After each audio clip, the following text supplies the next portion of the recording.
ব্যবসা করলে মিথ্যা কথা চলে আসে, ব্যবসা করলে কসম চলে আসে। কসম, আল্লাহর কসম আমি এই দামে কিনেছি, অনিচ্ছায় চলে আসে।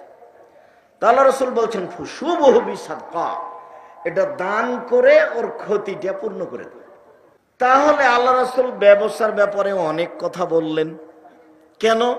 ব্যবসা করেই অসহায় মানুষের উপকার করা যায়, ফকির মিসকিনের উপকার করা যায়।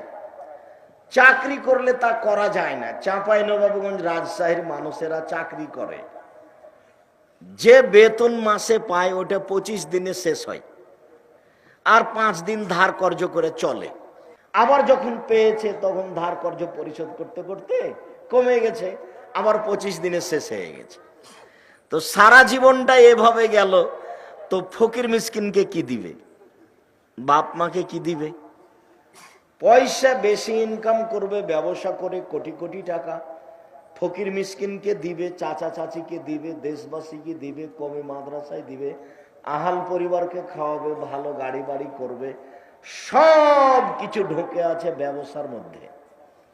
যার কারণে আল্লাহ রাসূল বলছেন আত-তাজির সাদিক আল-আমিন ইয়াকুনু ইয়াউমাল কিয়ামাল আম্বিয়া ওয়াশ শুহাদা ওয়াস সিদ্দিকিন, সত্যবাদী বিশ্বস্ত ব্যবসায়ী